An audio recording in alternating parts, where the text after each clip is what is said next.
So, nasa Mark 10:32 to 45 po tayo. At nasa series pa rin ng Reasons Jesus Came Down or Reasons Jesus Came into the World.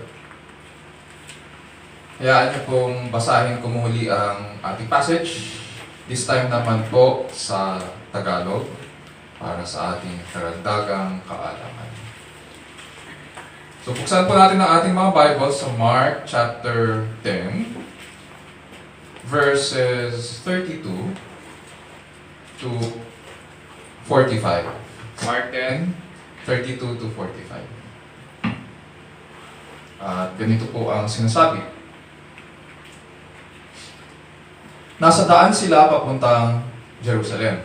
Nauuna sa kanila si Jesus. Nangangamba ang mga alagad at natatakot naman ang ibang mga taong sumusunod sa kanila.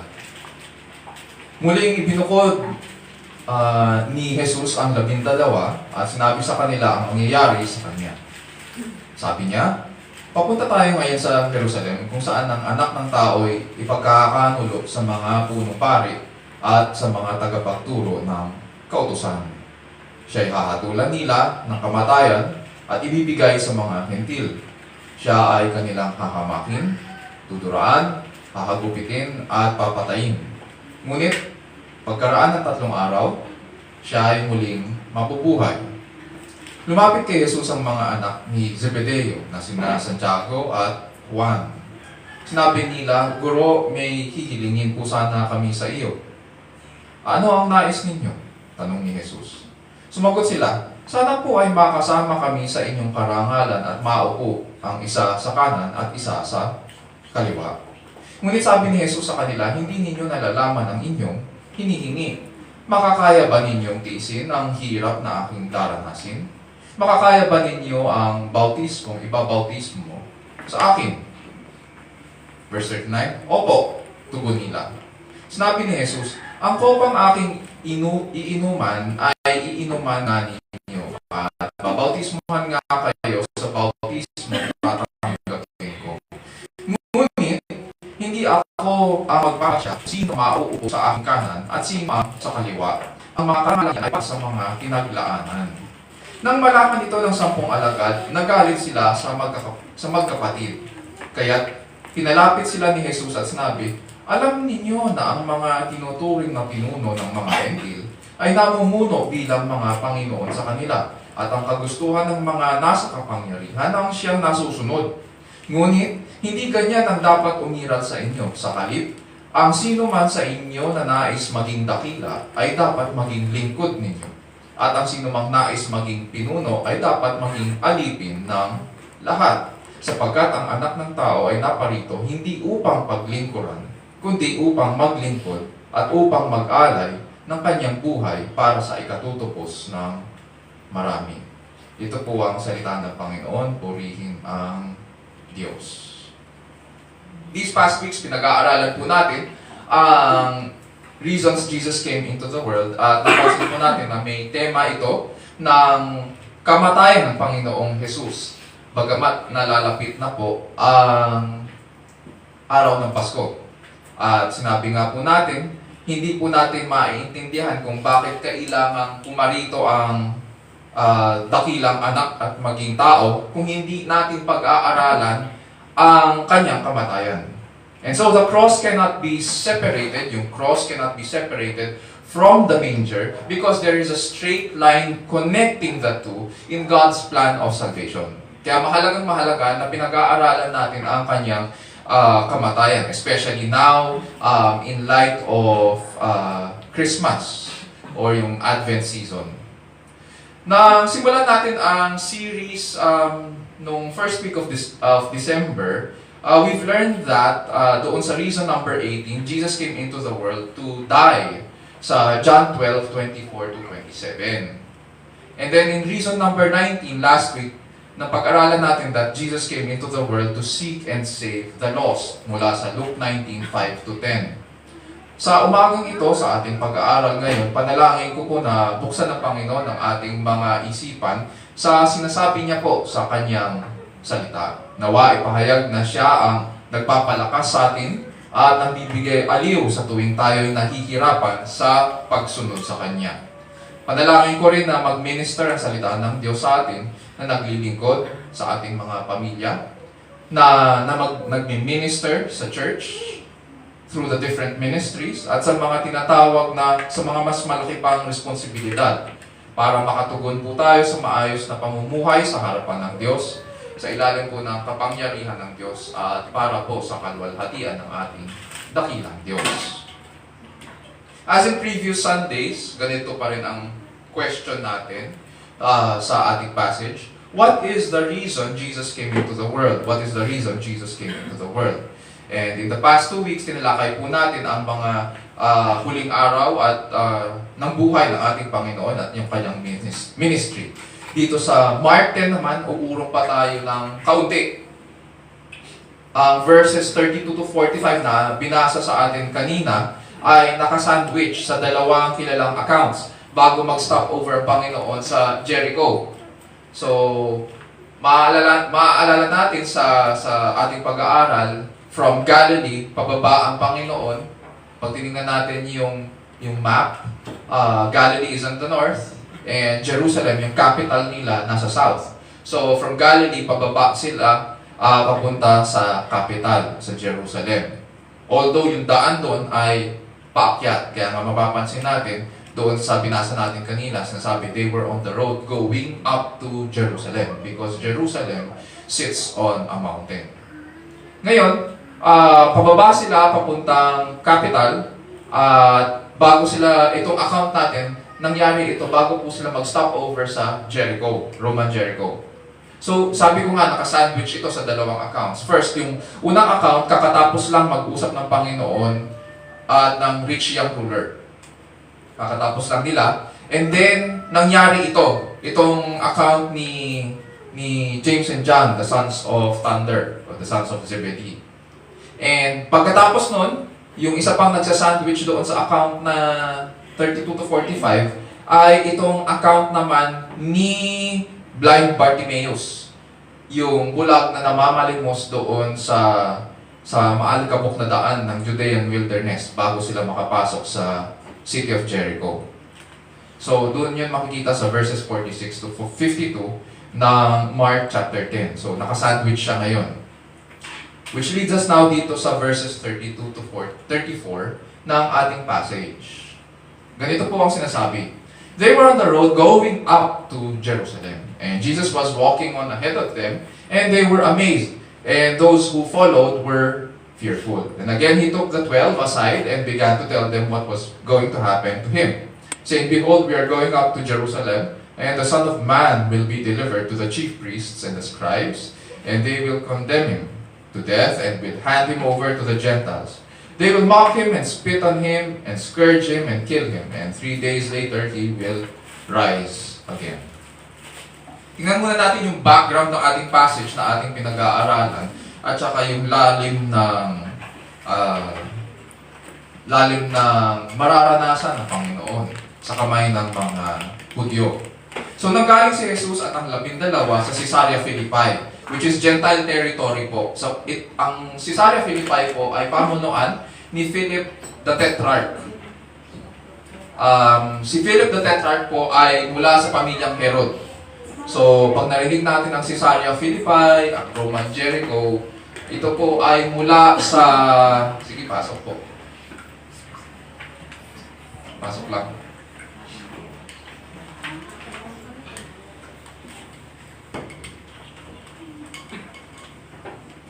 So, sa mga bagong dating, kung may mga Bibles kayo, pwede nyo buksan ng mga Bibles nyo sa Mark chapter 10, verses 32 to 45. Mark chapter 10, verses 32 to 45. At nandito po tayo sa verses 32 to 34. At si Jesus at ang 12 ay nasa daan patungong Jerusalem. And during this time, it is the feast, papalapit na po ang feast of the Passover. And these past few weeks, ito yung pinag-aaralan natin. Katulad ng nasabi ko nga po, hindi lang sila 12 plus si Jesus ang naglalakad dito dahil marami silang mga kasama papuntang Jerusalem. So, marami silang umuuwi doon sa kanilang bayan dahil nga doon sa Feast of the Passover. At habang naglalakad sila, it was noticeable, sabi ni Mark, ito yung napansin niya habang naglalakad sila. Jesus was walking on ahead of them. Nag-iisa siyang maglakad sa unahan. And it would seem na, according to scholars, this would be a leadership stance. Nauuna siya at nandito sa likod yung 12. And so bilang kanilang teacher or rabbi, he was walking ahead or he was leading the way papunta sa Jerusalem. At kapansin-pansin din, hindi lamang yung kanyang stance, kundi ano yung naging reaction ng kanyang mga alagad. Ang sabi ni Mark, ito yung napansin niya. Dalawa ang naging uri ng tugon ng mga tagasunod sa kanyang pag-lead sa kanila papuntang Jerusalem. There were those who were amazed and there were those who were fearful. Amazed probably because, or probably referring doon sa 12 apostles, nagtataka sila or namamangha dahil desidido siyang marating ang Jerusalem. And kaya sila namamangha, it's because third time na niya itong binanggit at tungkol sa kanyang kamatayan. And it would seem na kung alam ng Panginoon na mamamatay siya at nalalapit na ang kanyang kamatayan, so bakit ka pa, it's common sense. Your common sense would tell you, bakit ka pa tutuloy? Kung alam mo palang dyan ka mamamatay sa Jerusalem, bakit mo pa itutuloy yan? Common sense yun. Parang sinabi rin na, alam mo palang mamamatay ka mamayang gabi, bakit ka pa lalabas ng bahay? Kung alam mo mamamatay ka sa daan. Ganon din yun. So dito, amazed sila na itutuloy pa rin niya. And there were those who also were fearful, probably for their lives. Ito yung the rest of the disciples.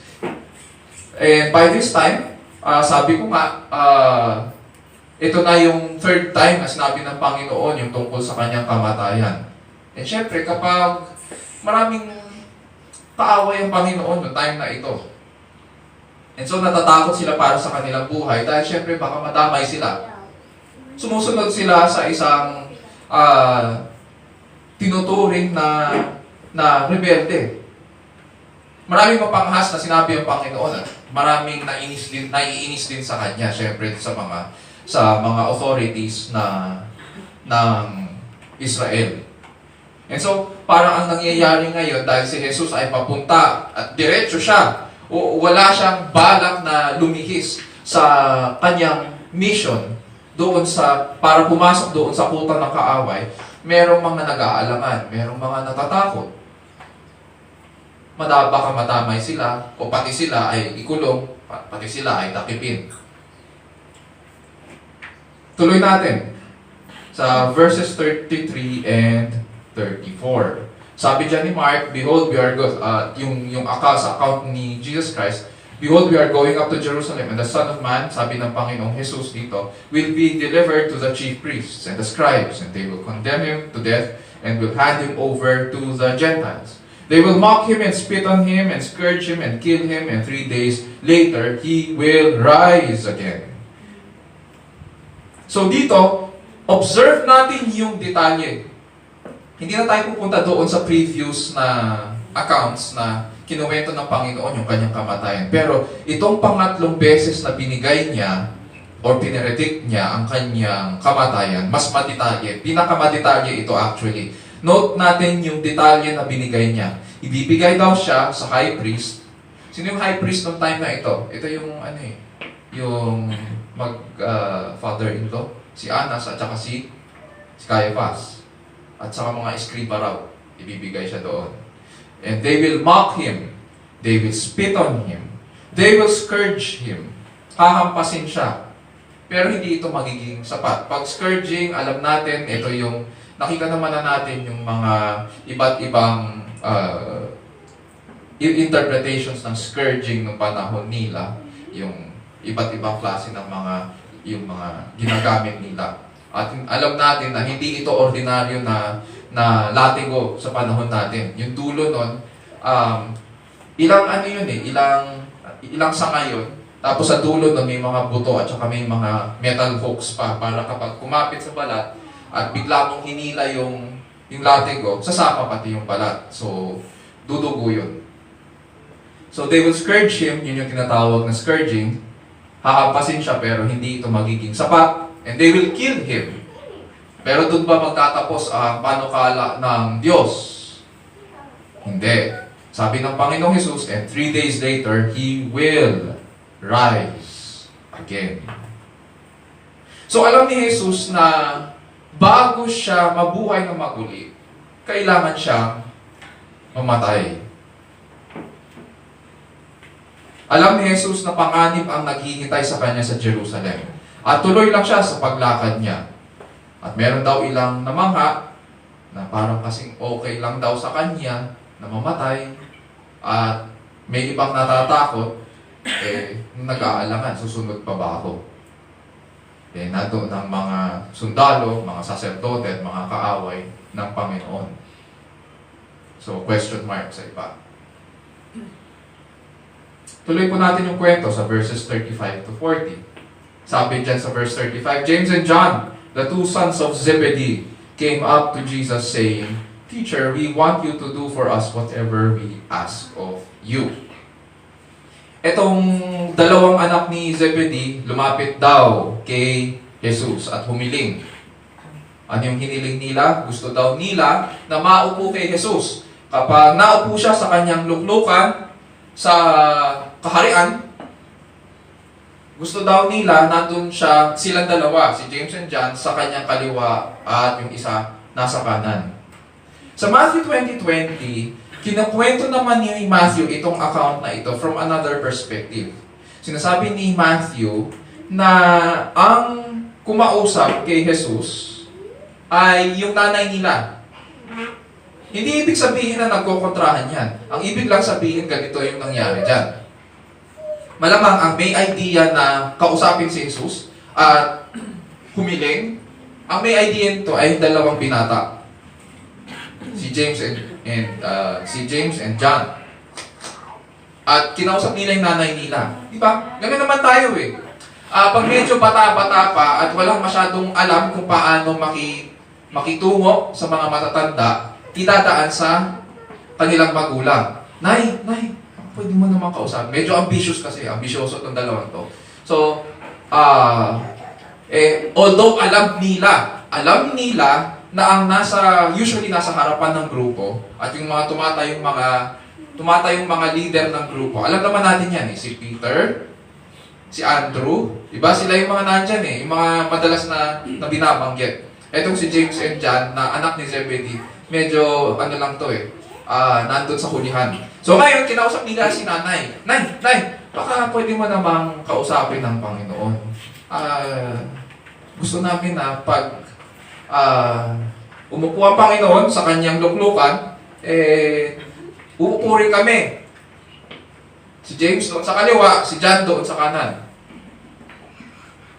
Tigi-tigisa kaming upuan. Hindi ito ni-record ni Mark na kinausap ng nanay si Jesus. Bakit? Isa lang. Basic lang ang punto ni Marcos dito. Kaya sinabi niya na si James and John sapagkat gusto niya i-hold accountable etong si James and John. Kayo ang may pakana nito, hindi yung nanay niyo. Ganun lang yon. Yung style of writing, hino-hold niya accountable ngayon etong sons of Zebedee. Kayo yung dapat sisihin dito kung meron man. Kayo ang accountable dito sa idea na ito. So ngayon, ano sagot ng Panginoong Jesus sa kanila? What do you want me to do for you? Amazing. Hindi nagalit po ang Panginoon. Hindi niya pinalayas yung dalawa, bagamat ambitious itong request nila. Hindi niya sila pinalayas. And He was very patient with them. And He let them express their desire. Ano kaya yung kanilang, ano yung kanilang naging hiling? Confidently, sinabi nila, grant that we may sit one on your right and one on your left in your glory. Sana po ay makasama kami sa inyong karangalan at maupo ang isa sa kanan at isa sa kaliwa. Noong panahon nila, naiintindihan nila kasi na sa luklukan ng hari, ang pinaka-prestigious na posisyon ay yung doon sa harapan at sa tabi ng hari. Oo nga naman, di ba? Isa sa kaliwa at isa doon sa kanan. Alam natin na usually, ang nakaupo sa tabi ng hari ay yung kanyang, kung may asawa siya, yung kanyang asawa, yung reyna. At siguro doon sa kabilang side, yung kanyang mga anak. Diba? Noong panahon nila, yun yung mga prestigious na mga positions pagdating sa bulwagan ng hari. And these symbolized authority, prestige, and greatness. Itong bagay na ito, it is important na ituro ito ni Marcos pagkatapos kausapin ang rich young ruler, sapagkat ang pinag-uusapan pa rin dito ay yung konsepto ng authority at yung konsepto ng glory, karangalan, o kaluwalhatian. Ano ba ang tamang konsepto ng karangalan sa kaharian?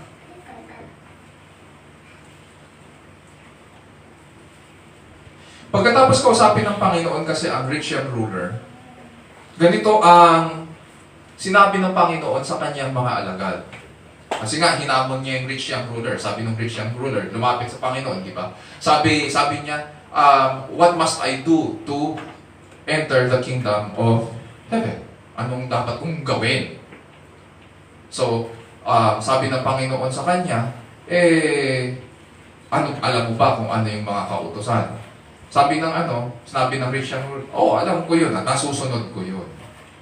Okay, since nakakasunod ka sa kautusan, although alam naman natin, meron ba talagang nakakasunod sa kautusan? Wala. Hindi ka pwedeng malaki sa harapan ng Diyos. Pero, hinayaan lang ng Panginoon. Oo, sabi niya, nakakasunod ako. O sige, sabi ng Panginoon, ganito ang gawin mo. Ibenta mo lahat ng iyong ari-arian at sumunod ka sa akin. Nalumbay ang rich young ruler, hindi siya nakasunod. Dahil ang kwento ng mga writers, ng mga gospel writers, dahil ang dami niya ari-arian at tinatangkilik. So, umalis siya. Umalis siya sa harapan ng Panginoon, tumalikod siya ng malungkot. Pagkatapos ng kinuwento ng Panginoon, humarap ang Panginoon sa kanyang mga alagad at sinabi niya, "Truly I say to you, there is no one who has left house, or brothers, or sisters, or mother, or father, or children, or farms, for my sake and for the gospel's sake, but that he will receive 100 times as much now in the present age, houses and brothers and sisters and mothers and children and farms, along with persecutions, and in the age to come, eternal life. But many who are first will be last, and the last first." Ibig sabihin, anong punto dito ni James and John? Bakit kailangan may konteksto nito? Kasi nga, mayroong pangako ang Panginoon sa kanila. May pangako ang Panginoon na karangalan para sa mga sumusunod sa Kanya na iniwan ang kanilang mga bahay o ari-arian. Merong pangako para doon sa mga iniwan ang kanilang mga brothers and sisters, mothers and fathers, children or farms, for my sake and for the gospel's sake. At dahil iniwan nila ang lahat para kay Jesus, tama naman, di ba, that because they left everything for their master, maaari nilang makamit ang karangalan sa tabi ni Jesus. Pagpasok sa kaluwalhatian, ambitious ba yun? Meron bang magtataas ng kamay? Hindi po ambitious. Tama ba? The first will be last and the last will be first. At yun lang, ganun lang kasimple yung application ni James and John. Iniwan namin ang lahat para sa iyo. So, okay lang ba that we will be first pagdating sa kaharian? Anong naging sagot ng Panginoon sa kanila? Verse 38. But Jesus said to them, "You do not know what you are asking. Are you able to drink the cup that I drink, or to be baptized with the baptism with which I am baptized?" So dito, binanggit ng Panginoong Jesus ang dalawang bagay. May elemento tayo makikita dito. Hindi ito Lord's Supper. May dalawang elemento tayo makita, yung saro, yung kopa sa ibang Tagalog versions, at saka yung bautismo. Ang saro, ang tinutukoy ng Panginoon dito ay hindi yung saro ng pagsasama. Hindi ito yung cup of fellowship with the Lord. Ang tinutukoy na saro dito or cup ay yung cup of judgment. Saro ng kapuotan at kahatulan ng Diyos na makikita po sa Isaiah 51:17 to 53 at saka Jeremiah 25:15 to 17. At alam po ni Jesus na siya po ang kakatulan ng Diyos para sa atin. At iinom siya doon sa kahatulan na yun. Bagamat wala siyang kasalanan, wala siyang ginawang masama, wala siyang sinabing masama, wala rin siyang inisip na masama, at walang kasalanan sa kanya, pero alam niya na siya ang iinom doon sa sarong yun. Pangalawa, yung bautismo. Hindi po ito yung bautismo rin ni John the Baptist. Ang tinutukoy po ditong bautismo ay paglubog sa kapighatian at kamatayan. So ang tinatanong dito ng Panginoon ay lulublog ka ba sa kamatayan ko? Kung ano ang aking pagdadaanan, lulublog ka ba? Magtitiis ka ba? So, anong sinasabi dito ng Panginoong Jesus? Bahagi ng kanyang karangalan po ang maranasan ng sakit at hapdi ng hatol ng Diyos sa kanyang kapighatian at kamatayan. Bahagi po ng karangalan niya yun. His suffering and death is part of His glory. And so, hindi ka, paano ka, in relation doon sa tanong ngayon ni James and John, tinatanong ng Panginoon, dahil part ng aking kaluwalhatian ang aking kamatayan at kapighatian, makakaya niyo bang uminom sa aking saro at magpabautismo sa aking kamatayan? Anong sagot nila? Verse 39. Sagot nila with all confidence. Sagot nila, kaya namin, we are able. At anong sagot ng Panginoon sa kanila? Jesus said to them, the cup that I drink, you shall drink, and you shall be baptized with the baptism with which I am baptized. So, kinonfirm ng Panginoon na magiging kaisa nga sila sa kanyang kapighatian at kamatayan. Ngunit may dinagdag po siya sa verse 40. Hindi nagtapos doon yung usapan nila. Sinabi niya sa verse 40, but, ibig sabihin may contrast. Whenever may ganitong klaseng conjunctive na babasa tayo, ibig sabihin may pagkakaiba. May twist ito. May angulo. Sabi ng Panginoon, but to sit on my right hand or on my left, this is not mine to give, but it is for those for whom it has been prepared.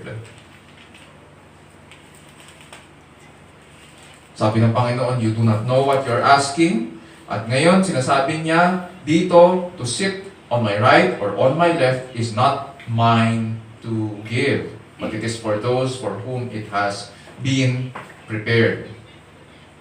Natatandaan po natin sa nang ipapanginoon sa krus, meron nga nakaupo sa kanyang kaliwat kanan. Sino yung nasa kaliwa? Sino? Magnanakaw ay yung nasa kanan. Magnanakaw din. According to tradition, may mga pangalan silang binigay, di ba? Sino? Hindi. Si Barabas, hindi si Estas at saka sino yung isa? Si Dimas? Okay. So, hindi kasama si Barabas doon. Si Barabas yung pinalaya. Bigla yung sabi, ay, si Barabas. Napako pala si Barabas. Okay. Mali pa. Okay. Okay, so, doon sa krus, mayroong nakaupo nga. Yun yung sa plano ng Diyos. Sila yung tinutukoy dito ng Panginoong Jesus na nakalaan.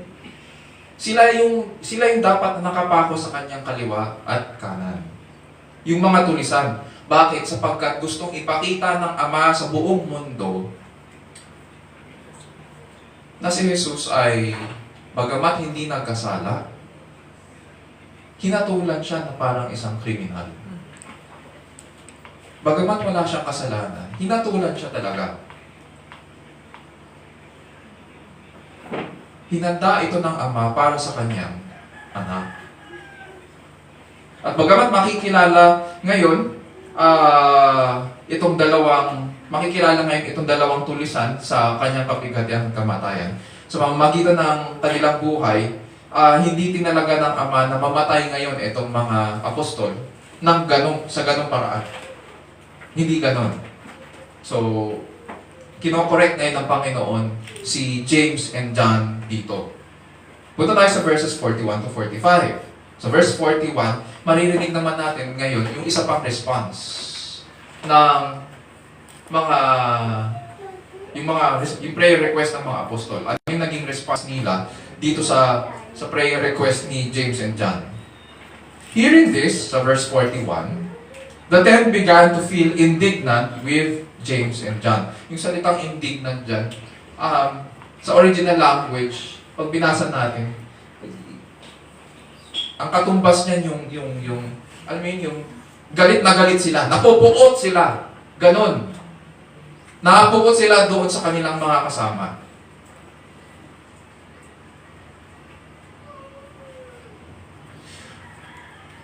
Sabi ko nga kanina, 3 beses nang binabanggit ng Panginoon itong kanyang kamatayan. Yung unang beses na sinabi ng Panginoon ang kanyang kamatayan, sa Mark 8 verse 32, ang nangyari sa kanya, hinila siya ni Pedro at gusto pa siyang i-correct ni Peter noong time na yon. Tapos yung pangalawang beses, sa Mark 9:32, hindi nila naintindihan at natakot silang magtanong. Yun yung description ni Mark sa kanilang response. Dito sa Mark 10:33, sa pangatlong beses, mukhang ang nangyari, no reaction sila nung sinabi ng Panginoon ang kanyang kamatayan. Pero si James and John, nang humiling, nagkainggitan pa sila. Bakit sila nagalit? Sa tingin nyo? Bakit sila nag-away-away? Sabi diyan, they were indignant with James and John. So malamang pinagsabihan nila. Nag-away-away sila. Bakit sa tingin nyo? Nag-away-away. Selos. Di ba? Mayroon tayong kasabihan. Magnanakaw, galit sa kapwa. Magnanakaw. Malamang. Selos, nainggit. So, ganoon din. Ambitious din sila. Although sila, hindi nila sinasabi sa Panginoon, pero ang may lakas lang ng loob na magsalita, etong si James and John. Kasi nga, ang description sa kanila, mga sons of Zebedee sila, sons of thunder. Maano sila, may temper sila, at malamang, wala silang takot na magsalita. Ngayon, the remaining 10 apostles, wala silang lakas ng loob magsalita sa Panginoon. Ang ginawa nila, binuhos nila yung galit nila doon sa kasamahan nila dahil nagsalita. Iisa lang naman ang kalooban nyo eh. Pare-pareho lang kayong pare-pareho nyo lang gustong maparangalan sa kaharian. Hindi nyo lang vinoice out yung prayer request nyo. So paano sila ngayon? Kinorek ng Panginoong Jesus. Punta tayo sa verses 42 to 44.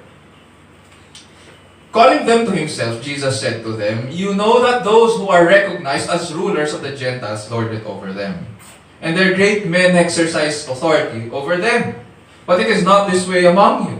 But whoever wishes to become great among you shall be your servant, and whoever wishes to be first among you shall be slave of all." Noong unang panahon, familiar po sila sa mga paraan ng pamumuno ng mga Gentile kings.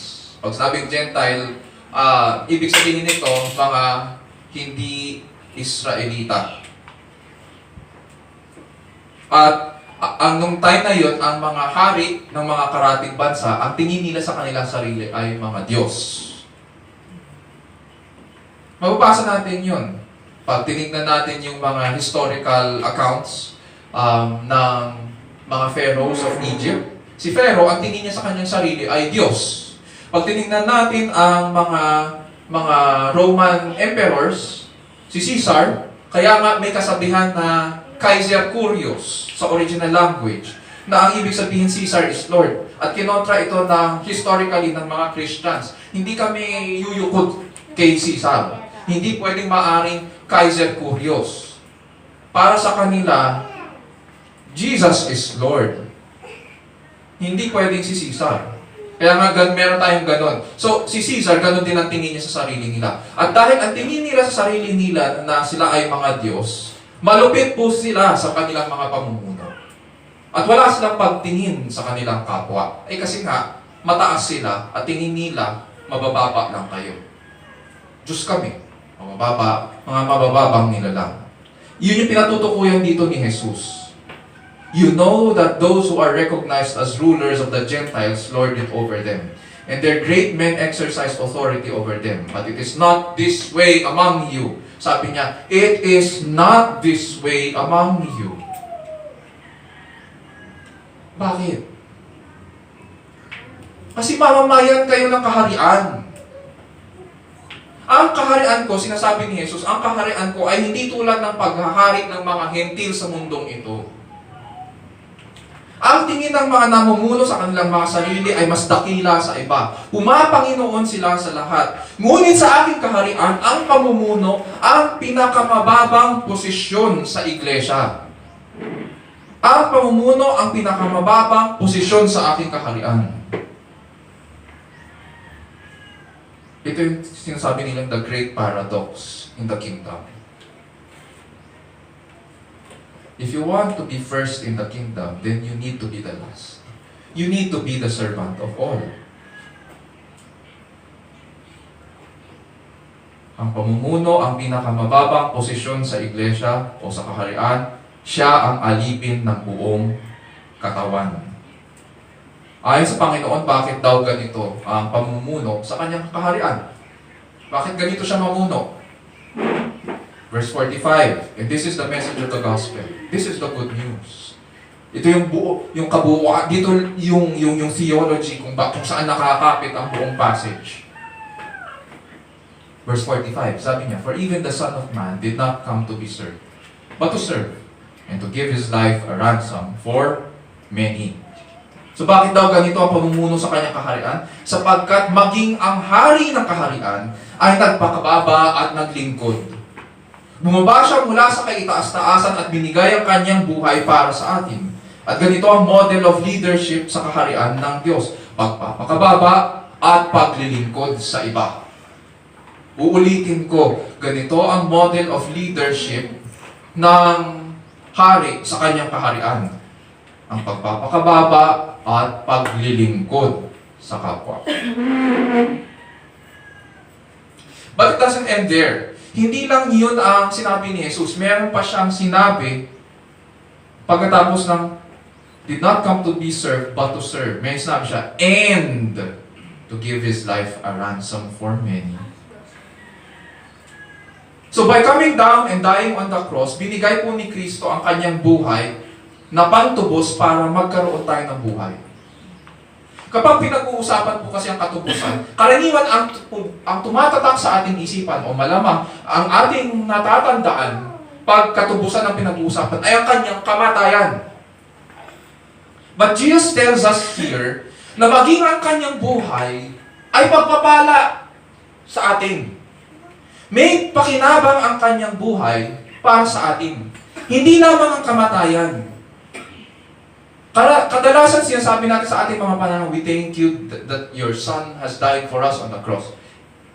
Sinasabi dito ni Jesus Christ, hindi lang yon. It's not just my death. Even my life shall be a blessing unto salvation for the many. Even His life of service, yung paglilingkod niya, purchased the salvation of many from the bondage of our sin.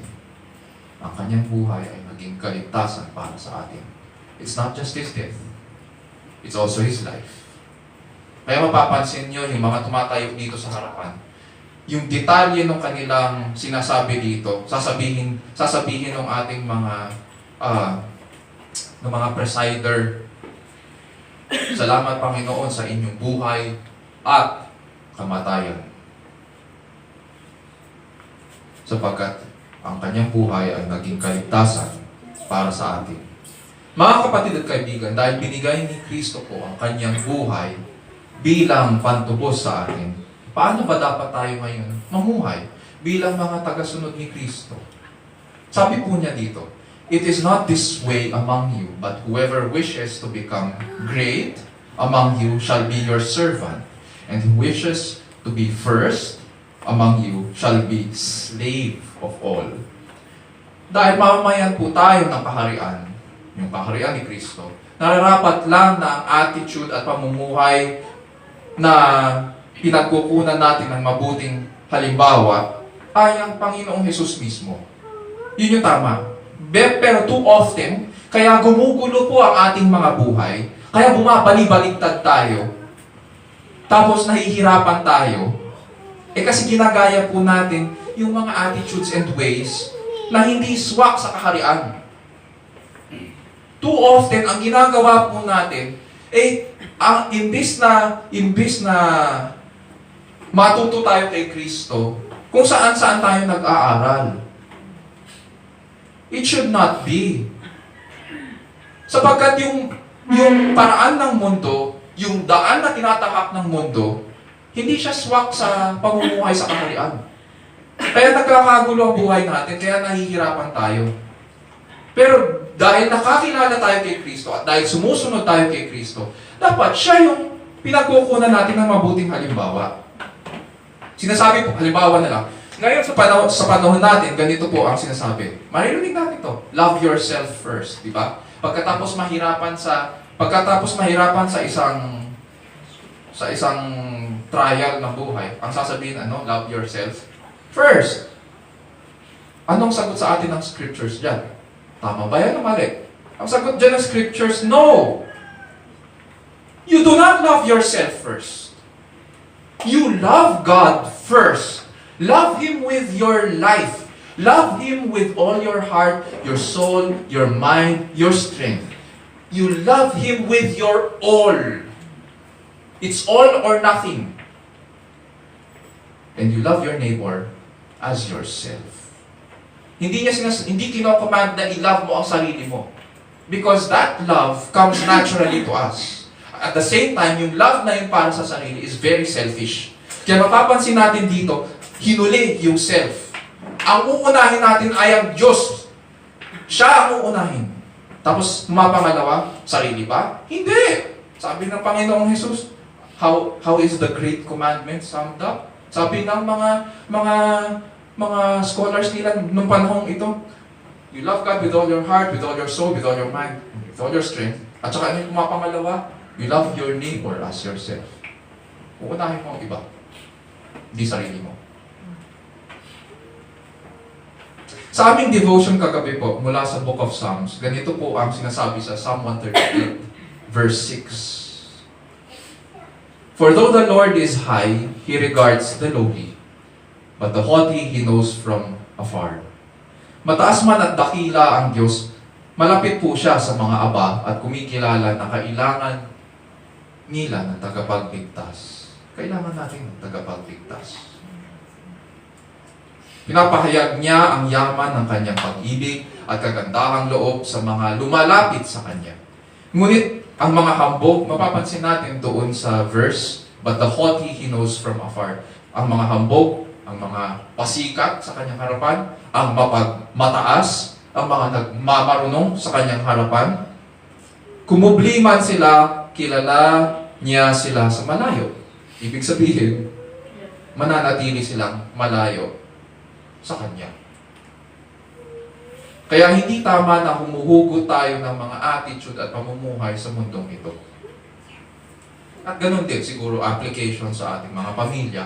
Hindi rin tama na kung ang objective natin ay ipakilala si Kristo sa ating mga anak, hindi rin tama na humuhugot tayo sa mundong ito at yun ang ipakakain natin sa ating mga anak.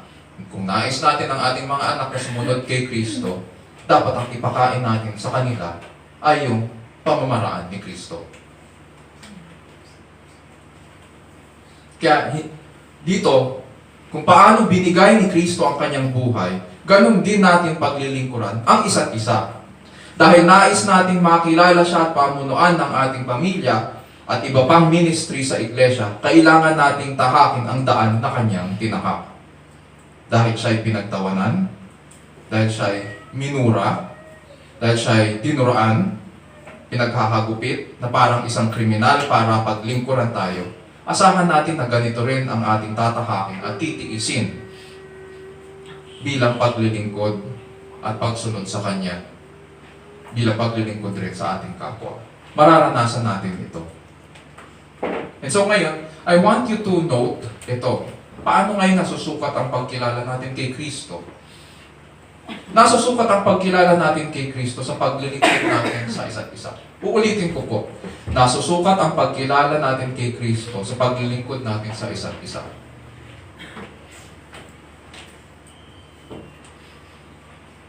Nasusukat ang pagkilala natin kay Kristo sa paglilingkod natin sa isa't isa. Tanong, madali ngayon ba ang buhay Kristiyano? Merong ibang mga Kristiyano na nagsasabi, madali lang yan. Pupunta lang ako sa church, kahit late pa, okay lang, uupo ako, pagkatapos niya, hindi na ako makikipag-fellowship, balik na ako sa bahay ko. Hindi ganyan. Anyone in his right mind na nakakaintindi ng Christianity will tell you that the Christian life is an impossible life. Ang normal sa buhay Kristiyano ay magtiis.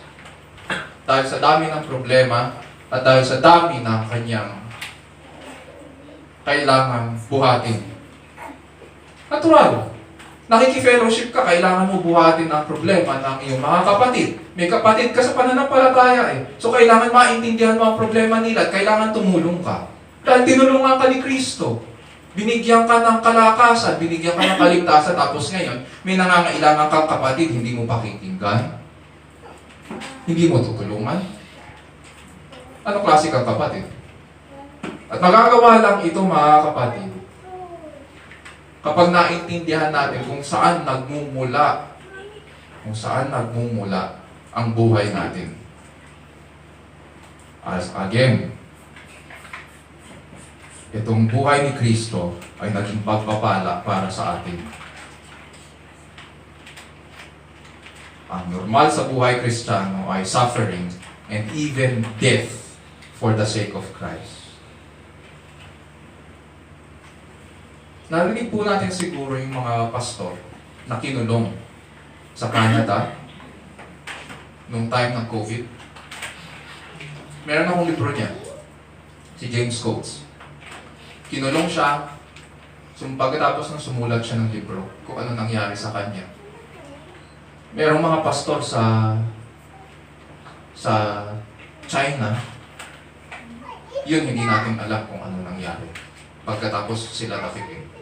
Maraming mga churches around the world na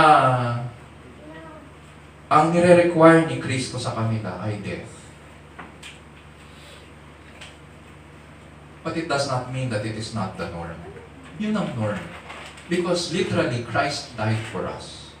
And when the Master requires you to give your life, there is no saying no. Kaya pinipreach ito ay para maging handa tayo. Probably, some of us hindi mararanasan yung naranasan ng iba sa ibang mundo. Probably some of us will.